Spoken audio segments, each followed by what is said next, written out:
If you haven't been following, there's been significant tension in the rap community lately, with many disses directed at Drake. Recently, Drake responded by saying, "All you people teaming up, what is this, a 20v1?"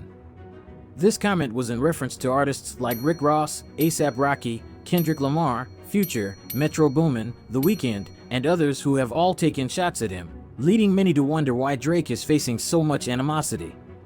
Let's dive into the situation, beginning with Future and Metro Boomin.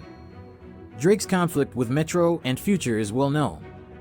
Metro Boomin and Future appear to be the driving forces behind what some are calling the rap civil war, with Metro Boomin seemingly playing the role of the mastermind.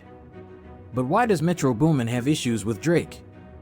It seems to have started in December 2022 when Drake was left off Metro Boomin's album Heroes and Villains. Tensions flared again after Drake and 21 Savage's album Her Loss repeatedly won Album of the Year over Metro's work. Metro took to Twitter, expressing his frustration with the awards, saying that it's all politics and that he doesn't care about them. He quickly deleted the tweet, but the tension was evident. Drake appeared to respond in a live stream, though it's unclear whether being left off Metro's album and losing to Drake in awards truly sparked the feud. Nonetheless, these events definitely added fuel to the fire, prompting Metro and Future to release 2 albums targeting Drake, with the help of other rappers who also had issues with him. But why did Future, who was once close with Drake, join this conflict? The exact origin of their beef is unclear, but we have some clues. The last time Drake and Future collaborated was on Future's album I Never Liked You, but rumors soon surfaced about problems between them. These suspicions were confirmed when Future dissed Drake on his album, leaving many to wonder why. Some fans speculated that the beef was over a girl, but Metro Boomin shut down those rumors, urging fans to enjoy the music instead. Given that Metro and Future are good friends, it's likely that Future sided with Metro in his conflict with Drake. Drake also seems to have issues with them, as evidenced by his recent leaked diss track Push-Ups, where he took shots at Future and Metro. Addressing Future, Drake rapped, "I could never be nobody's #1 fan. Your first #1, I had to put it in your hand." And to Metro, he quipped, "Shut your ass up and make some drums." With the feud between Drake, Future, and Metro Boomin established, the duo recruited another artist who has long-standing issues with Drake, Kendrick Lamar. Kendrick and Drake started as friends in the early 2010s, with Drake even helping Kendrick early on by taking him on tour with A$AP Rocky. They collaborated a few times, but the beef began when Kendrick and Big Sean released Control, where Kendrick claimed he was coming for everyone in the rap game, including Drake. While most artists took this as friendly competition, Drake didn't. He dismissed Kendrick's verse, saying, "I know good and well that Lamar is not murdering me at all, in any platform." This sparked a decade of subtle jabs between the two, culminating in Kendrick's response to Drake and J. Cole's collaboration on First Person Life Taker. The Weeknd's participation in Future and Metro's albums and his subtle shots at Drake have reignited their long-standing conflict, adding yet another layer to the ongoing drama in the rap world. The story begins back in 2010 when Drake discovered a new artist named The Weeknd. They met in 2011, and Drake quickly became a big supporter of The Weeknd's career. The two collaborated often, with The Weeknd even contributing to 4 tracks on Drake's Take Care album. As The Weeknd's solo career started gaining momentum, Drake publicly expressed his desire to stay involved in his journey, saying in 2012, "I want to continue being involved in his career and vice versa, and keep making music together. What counts to me is that the affiliation is known." It was clear that Drake wanted The Weeknd to sign with his label, OVO Sound, and he mentioned this often. However, in September 2012, The Weeknd chose to sign with Republic Records instead, which seemed to upset Drake. He voiced his feelings on Twitter, stating, "You won't get away with just a thank you, you owe me a favor." For a while, things appeared to be on good terms, with Drake continuing to support The Weeknd publicly, although subtle tensions seemed to linger. In 2013, The Weeknd spoke to Complex, revealing that the songs he gave to Drake were originally intended for his own album, House of Balloons. His comments suggested that he might not have been entirely happy with the situation, though he maintained that their relationship was still good. He said, "No, that's not true, but it makes sense. The thing about Drake is I told him what my decisions were going to be, and he was down with it from the beginning.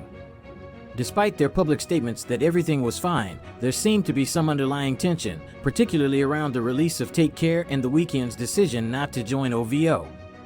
In 2015, The Weeknd reflected more on his early days with Drake in an interview with Rolling Stone, where he acknowledged that giving up those songs was difficult, but that he was grateful for the boost Drake gave to his career. He stated, "I will always be thankful. If it wasn't for the light he shined on me, who knows where I'd be."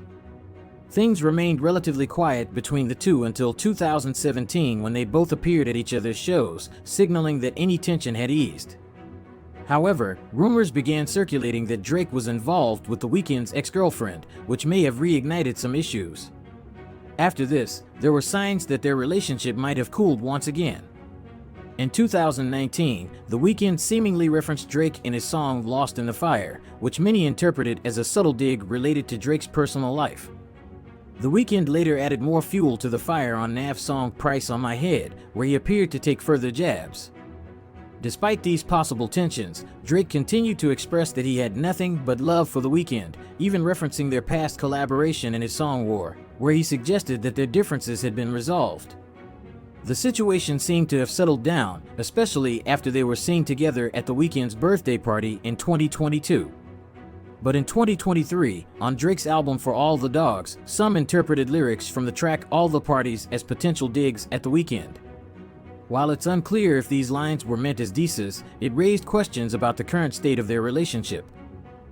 In late March 2023, Future and Metro Boomin released a collaborative album that was widely interpreted as a project aimed at Drake, featuring contributions from artists who also had issues with him.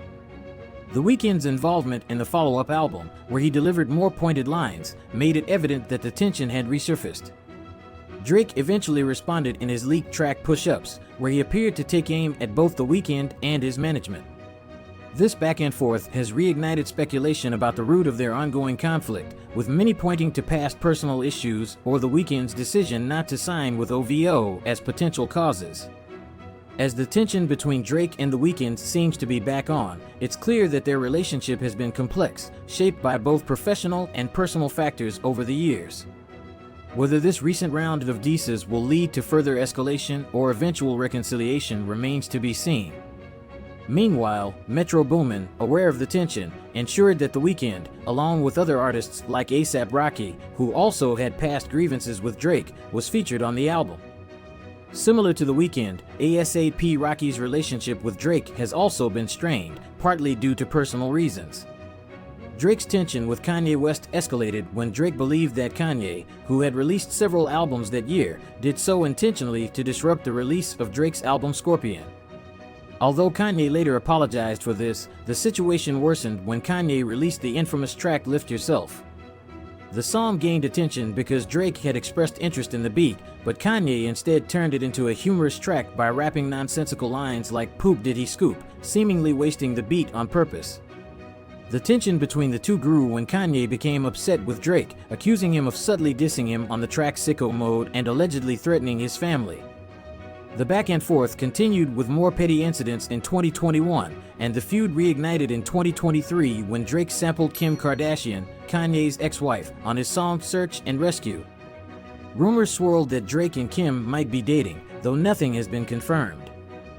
Videos of Kim at some of Drake's shows further fueled speculation, and some fans believe certain lyrics by Drake might be about her, potentially aggravating Kanye. Over the years, both artists have exchanged subliminal shots, with Kanye going on numerous rants about Drake.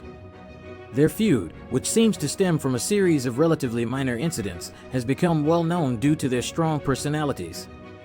Initially, Kanye wasn't going to be a focus in this ongoing beef, but he recently jumped back into the mix by remixing the track Like That, the song that reignited everything. On his remix, Kanye rapped, "It's a rap for people, where's Lucian, serve your master. You caught a little bag for your masters, didn't you? Lifetime deal, I feel bad."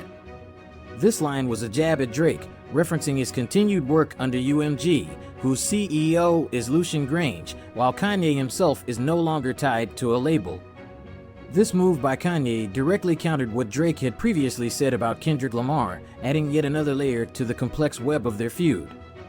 With Kanye re-entering the fray, many are now anticipating Pusha T might also rejoin the conflict. Additionally, J. Cole got dragged into the situation when Kanye posted a meme about him, leaving some fans feeling sympathetic toward Cole. Now, let's move on to some artists who are rumored to have issues with Drake, though these speculations seem less likely, starting with J. Cole. Despite what some might think, Drake and J. Cole appear to be on good terms, having recently collaborated on First Person Lifetaker and just finishing a tour together. This makes the idea of them beefing highly improbable. However, speculation arose when J. Cole featured on Metro Boomin and Future's We Still Don't Trust You on the track Red Leather. Some thought this indicated a shift in allegiance, but Cole's verse had nothing to do with the ongoing tensions, and there's no indication that he's involved in the feud. Given that Drake and Cole were on tour together when the song dropped, it's unlikely that there's any bad blood between them. Another artist who some believe might have issues with Drake is Travis Scott, partly because he also featured on We Don't Trust You. Despite this, Travis's verse didn't include any disses toward Drake. A video of Drake pretending to fire at a Travis Scott head at his show led some to speculate there was tension, but in reality, Drake was performing one of his songs with Travis, and this was just part of the act. Moreover, Drake actually shouted out Travis during his diss track, making it unlikely that there's any conflict between them. There is, however, some speculation about a possible rift between Drake and Nav. After the release of Like That and Rick Ross unfollowing Drake on social media, Nav also unfollowed him. Shortly afterward, Drake posted an Instagram picture with the caption, "I'm picking up I'm in Turk's little baby," quoting a line from Nav's song Turks. Nothing significant has happened since, so it's unclear whether there's any real tension between them. Nav didn't participate in We Still Don't Trust You, so the situation remains ambiguous.